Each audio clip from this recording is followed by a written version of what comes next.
2018 in the health sector was characterized by highs and lows. From the very beginning, the country experienced challenges in the area of infectious diseases, but got a breakthrough which would ensure a strong start towards diagnosis, control and treatment. Interprofessional disagreements cropped up again, and a new wave of the importation and use of illegal drugs was discovered. Our correspondent Mary Alale Yusuf takes us through major events in the sector for the year. Barely 2.5 months into 2018, Nigeria recorded the worst outbreak so far in Lassa fever, with 365 confirmed cases in 18 states and 78 deaths, including 4 health workers.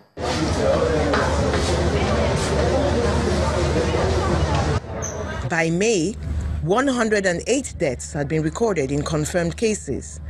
This galvanized the Nigeria Center for Disease Control, NCDC, to open up reference labs in Ebonyi and Ondo states. During the year, there were 50,500 suspected cases of cholera, resulting in 1,135 deaths.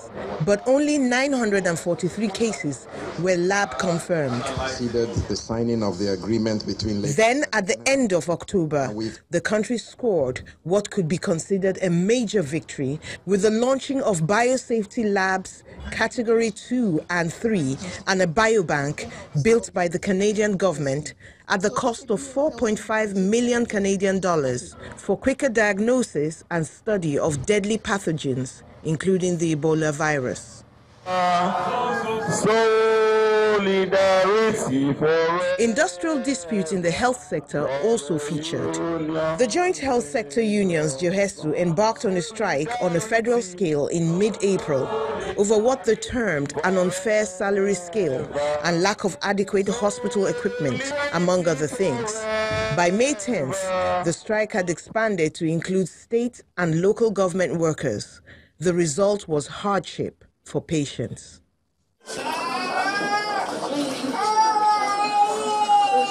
Johesu suspended the strike by an order of the National Industrial Court of Nigeria after an NGO took it to court. The Industrial Court's Mediation Center took over negotiation and reconciliation processes. Some doctors feel what they see as competition between them and health workers can be resolved without rancor. What the government also to do is to look at remuneration of all the health workers, also to solve the problem of the health worker crisis, because everybody knows the leader. But now if you are a leader, you also have to show some mean in your leadership. Therefore, the main problem the government should do is to bring everybody together for the betterment of their delivery in Nigeria. Resident doctors in the Lagos University Teaching Hospital went on strike towards the end of November over delay in payment of 3 months' salaries. Close on their heels, and for the same reason, were the consultants. Subsequent partial payment did not get doctors to call off the strike. Okay, sir. Reports of the abuse and subsequent health consequences of the use of codeine, coupled with several seizures of illegally imported tramadol, prompted the government to place a temporary ban on codeine cough syrup. Meanwhile, there was a giant leap in the funding of healthcare as Nigeria secured new foreign aid from Global Fund to the tune of $660 million to treat infectious diseases in Nigeria within the next 3 years. The National Health Act 2014 provides for 1% of government's consolidated revenue to go towards universal health coverage. That did not happen up until the end of 2018, but there is a new promise to start the first phase in 6 states and the Federal Capital Territory. If there is no new case of the wild polio virus in the coming year, Nigeria will be declared polio-free in August 2019. This ought to spur health personnel and indeed all Nigerians to not just adopt but maintain healthy habits to stay polio-free for the long term. Mary Alale Yusuf, Channels Television News.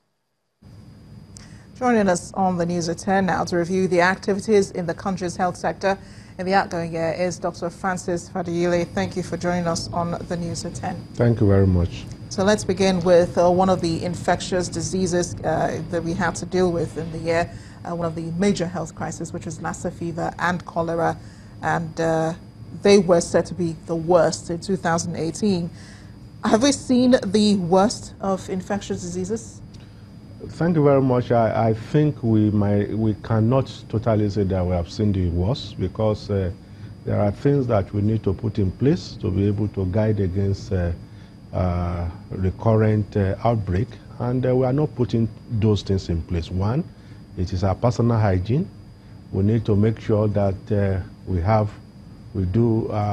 personal hygiene. Most hospitals, they don't have clear running water to clean, to wash hands. At our different places, we are not having very good hygienic practices. Again, we need to also make sure that people are vaccinated. For example, yellow fever that came, it can be taken care by vaccination. And we have a large lag between those who ought to be vaccinated and the particular immunization. Yeah. So these are the things that we need to put. And some of our practices are not good.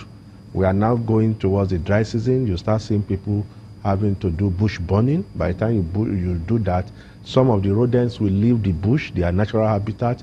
They go into the houses, and they take many of these viral hemorrhagic diseases are zoonotic.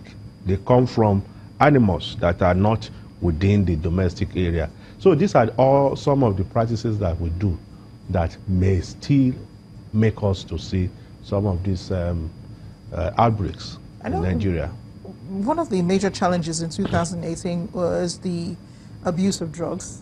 And as Mary said in the report, tramadol sort of found its way back into the market. So what's the strategy? What should be the strategy to tackle drug smuggling and the usage? Well, I think we need to have a way to settle, to work against it. One, to see how we control the importation. That means that all our borders must be well manned. Two, to see how we can stop it at the level of distribution. And thirdly, to see how the drugs can get to the citizen, to the people. And that is the place that the doctors, the workers, the pharmacists have to do a lot of things. One, we need to enforce the prescription right.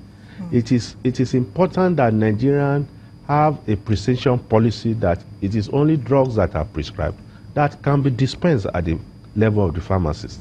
We need to get proper regulation about the drugs that the pharmacists and other pharmaceutical outlets are having opportunity to dispense. Thirdly, we need to do a lot of education on our people, because many of these vices are taken up at the youth, at the preteen years or the adolescent years.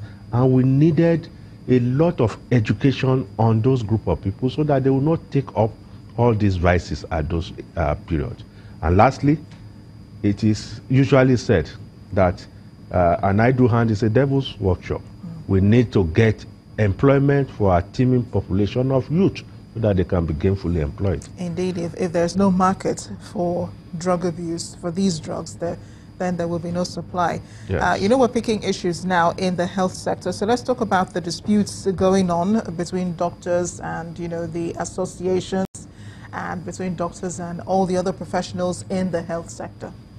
Well, thank you very much. I think the important thing that all of us who are working in the public service, as it is, because that's where we have those rivalry, is for us to know that it is the government that is playing divide and rule. We need to discuss more with ourselves.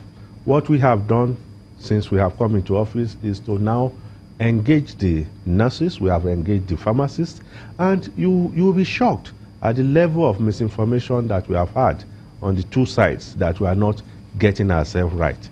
We are discussing that. The more we discuss, the more we understand ourselves.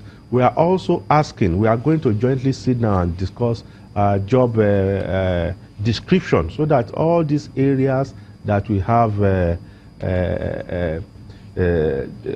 conflicts, we can resolve it by the time we discuss. And we want the government also to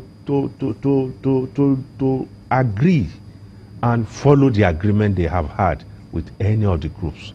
It's not good for them to just renege on the agreements. Those agreements need to be honored. Yes. Going forward now, we're hoping to be polio-free by 2019. Are we well on our way to becoming that?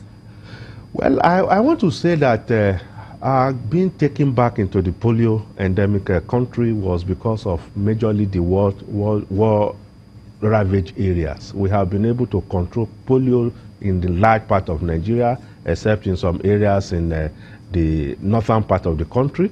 And if we continue with this catch-up vaccination that we are doing, and we also continue in international best practices of how to treat all these cases, we do proper reporting, we do contact treatment, I'm very sure that by August we'll be able to be declared polio-free once again. Fingers crossed, Doctor. Fingers crossed. Thank you very much. Dr. Francis Fadiyule, thank you so much for being with us on the News at 10.